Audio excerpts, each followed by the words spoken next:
Let me take you higher, reaching for the sky, sitting by. Welcome again to the chat. As you know, I love talking to people from the wider racing industry. I was lucky enough to hear my next guest speak at a recent VRC members event. And joining me today is Group 1 winning trainer in Bart Cummings. G'day, Edward. How are you today? Good, thanks, Ben. Thanks for having me on. No worries at all. Like we were saying off air, a big morning at Hawkesbury this morning, looking ahead to your standalone meeting. Yeah, it's always an exciting time of year for Hawkesbury. It's a bit of a showcase meeting for them. And, after an extraordinary carnival in terms of the amount of wet weather we've had, the fact that Hawkesbury is currently at a soft 7, I think it'd probably bring a tear to more than a few trainers' eyes just to see something a little bit better than a heavy track. I think the question on everyone's lips also too is how's Jewis going at the moment? She's good. So she pulled up really well out of the Queen Elizabeth. We gave her a few days off in the stable and then sent her out to the paddock in pretty good nick. She was very fresh and well for the few days that she was in the stable immediately following the Queen Elizabeth. So, very pleased with how the preparation went with her, and I think we can only expect her to improve again into the spring. And is she going to have a run up in Queensland over the winter time, or are you just going to keep her sort of a half in work ready for spring? No, so she won't go to Queensland. She's in the paddock at the moment. She'll be there for about 6 weeks altogether, and then start some pre-training. And everything we do will be geared around having her peaking for early November. And just on Queensland, can you tell me about the day that Jewis won the Queensland Oaks, and then secondly also at Flemington, the second Group 1 as well? Yeah, so Queensland was brilliant. We were like a fresh horse on the scene in the ATC Oaks during the autumn carnival, having won the Adrian Knox in good style. Hugh Bowman was the rider at the time. He was really confident that she was starting to really come into her own at that point. Unfortunately, they went very slow in the ATC Oaks, and she stormed home and could only manage second. Even a small change to the pace of the race probably would have seen her even harder to beat. And Hugh's advice out of the race was that she didn't have a gut buster, and that we should sort of press on to Queensland if we thought that she was capable, and that if she was happy enough to carry on.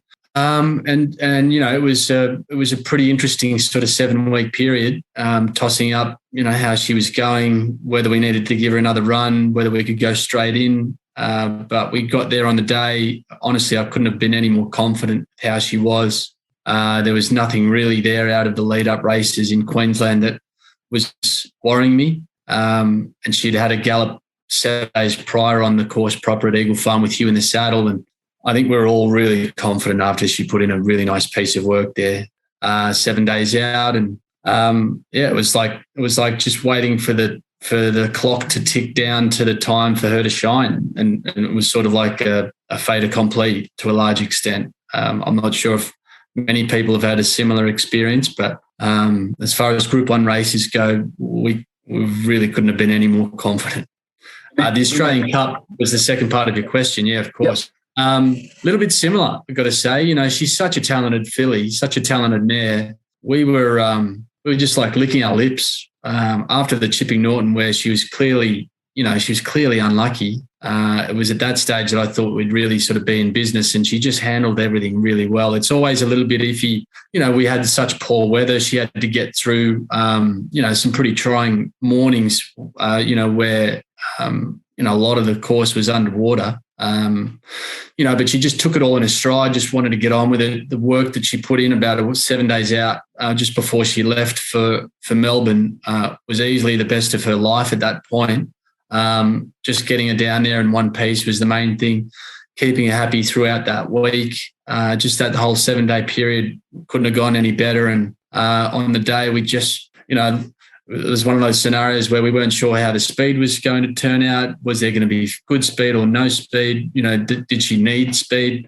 All those things. Spanish Mission, obviously, Moods was pretty confident in his horse, and obviously Kerry Park was very confident in Think It Over, as they should have been. They're two class animals. So, we were going just as confident as they were, and it was sort of like someone was going to walk away a little bit disappointed, and thankfully, we were the ones that were good enough.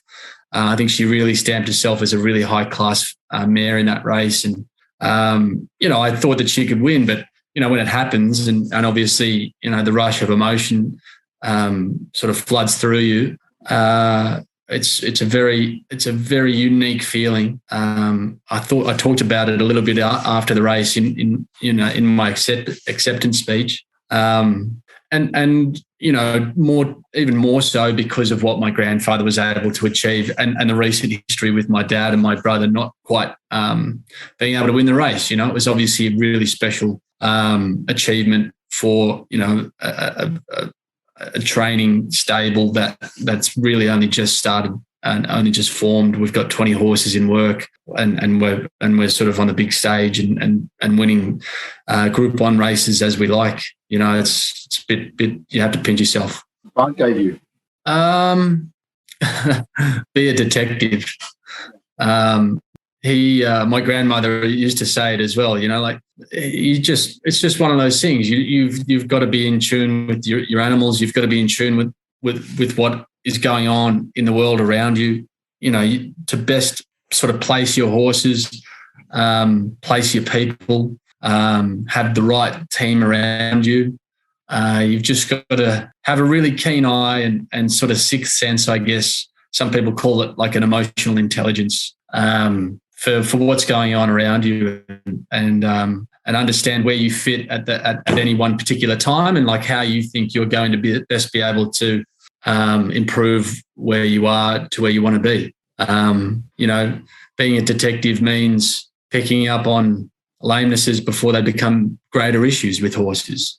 Being a detective means understanding, like pedigrees and how horses are going to respond to certain pieces of work. My dad talked about it recently after he won the Champagne Stakes about training horses to their pedigrees and noticing how horses will flourish in those conditions as opposed to being held back and they can become keen or frazzled or run over the top. And equally, overworking horses is only going to flatten them. Just things like that. It's a really simple ideal. To the more enlightened and intelligent people in the community, in the racing community, they'd probably think, oh, well, that's common sense. But as many people would remark, common sense isn't always that common. So yeah, it's just a way. It's a lot of his favourite sayings were based on principles of simplicity. And he might have said them in a clever way, but they were always sort of pinned on simple ideas. And horses are simple animals, so are we. And I think if you stick to those simple sort of lessons, a lot of the time things will fall into place around you. 20 horses in work at the moment. Are you looking to get bigger? Because you're a bit of a boutique operation at Hawkesbury at the moment, aren't you? Yeah, so, I suppose it depends what you define as boutique, but we're certainly on the smaller scale of just about anyone's idea of a working training stable. But I think we've trained about 14 or 15 winners this season now. We're sort of having a greater impact in city racing, obviously, putting stakes wins together quite comfortably. And we're always working towards getting more horses out of that crop, out of that bunch of 20 that are in the stable, into stakes races and performing well. So in much the same way that we tried to prepare and educate and coach Jewis along. So we're certainly excited about what the future holds as to whether or not we become bigger or really big or, whatever the number is, remains to be seen. I think in the short term we could probably reasonably expect to expand another 15 horses or so in 16 months. In the next 6 months. But, it's sort of a slow and steady build in my eyes. Me personally, I started the stable at the same time as I started a family. I moved out of my dad's stable at the same time. So there's been a lot of changes for me personally in the last 3 years, 4 years now. And I just never had a view to try to get super big, super early. I just wouldn't have been able to cope. And I'm glad that we've sort of done it the way that we've done it. We've sort of come from the ground up and from a low base. And I think we're starting to earn the respect of our peers. And is that what you like to do in your spare time when you're not training racehorses, spending time with your family?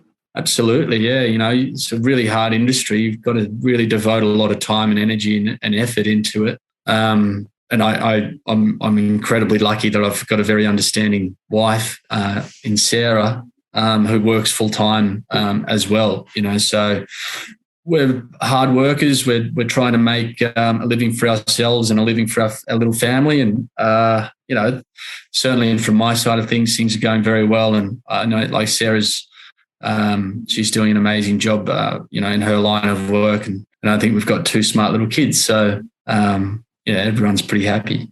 Away from time with family, do you like to do anything else? Like, do you have any hobbies away from training? I'm a pretty simple kind of guy, Ben. A day at the beach with an alcoholic beverage in hand normally helps rejuvenate the batteries. A bit of golf with my brother from time to time, or friends, or even on my own. Just to get away and spend a bit of time on your own, just sort of fooling around on a golf course. You can have some good ideas sort of spawned on the golf course for whatever reason, but just a bit of time alone, even a bit of reading. But yeah, it's just about trying to, I think, disconnect from the day-to-day pressures of working life. I think as long as I feel like I can disconnect every now and then just to recharge the batteries, not have to worry about too much and rejuvenate somewhat, I'm happy in lots of different environments. Obviously, your grandfather had a strong influence on you, but what about your experience working in Europe for a time at Ballydoyle under Aidan O'Brien? How was that? Yeah, really interesting. I was just mucking out stables and saddling up horses. I was lucky enough to ride in the car with Aidan on a couple of mornings. Having at that stage sort of not really worked very closely with my grandfather. That sort of came afterwards. And to a large extent, it was probably the most thought-provoking period of time that I'd spent in any stable environment prior to that period. I started off working for my dad as effectively like in administration, doing the wages, just in the office, collecting mail and dropping off, cash and check deposits to pay the bills, to then moving into like a racing manager role, dealing with owners, sending out updates, communications. And then from there, rather than move into the stable, I went straight and worked for Coolmore up at Scone and doing yearling preps. Then I went from there to Ballydoyle, and worked in the stable there. I'd obviously had some experience in the stable as a team, when Dad was sort of training along. And anyway, yeah. So from that point of view, it was a lot of it was different. I didn't have a lot to compare with, and it was only after I got back that I was able to compare what Aidan and the guys at Ballydoyle do to what we were doing at my dad's place, and then also with Bart. And I wonder if it was probably pretty fortuitous that it worked out that way, rather than going to Ballydoyle with sort of hard edges and perhaps a blinkered view about how things should work based on what my father and grandfather did. I didn't really know what to expect. But I was a bit of a sponge for information. I wanted to see, everything that went in, like the energy in, energy out. How did Aidan manage appetite, nutrition, also the workload for the horses. How far horses working towards a 1.5 mile Group 1 would work, or a 2,000 metre Group 1, or a 4,000 metre Group 1 would work. The types of work that he would do on slow mornings. What instances. Would he be swimming horses instead of working them on the track? How he would treat his 2-year-olds, the kinds of races that he would program his horses in. and then obviously, like, most important thing that sometimes you don't even pay attention to is the quality of the people that are around you at any one time. And like, the beauty of Ballydoyle was that, you know, they could offer wages to people, you know, people from Eastern Europe that were trained professionally as lawyers and doctors and, you know, great minds. But those guys in Eastern Europe, they wouldn't have been able to earn anywhere near as much as they could working in the stable at Ballydoyle in Ireland, you know. So they had some pretty high class types of people working for them, doing really sort of laborious, mundane types of work like a stable it provides. They were doing it in a way that sort of brought professionalism. It brought routine, you know, specification to the type of work they wanted to do, you know, and they had systems and people that they could rely on, and it was the trust that they had in each other that helped a lot of those horses go on to greater things.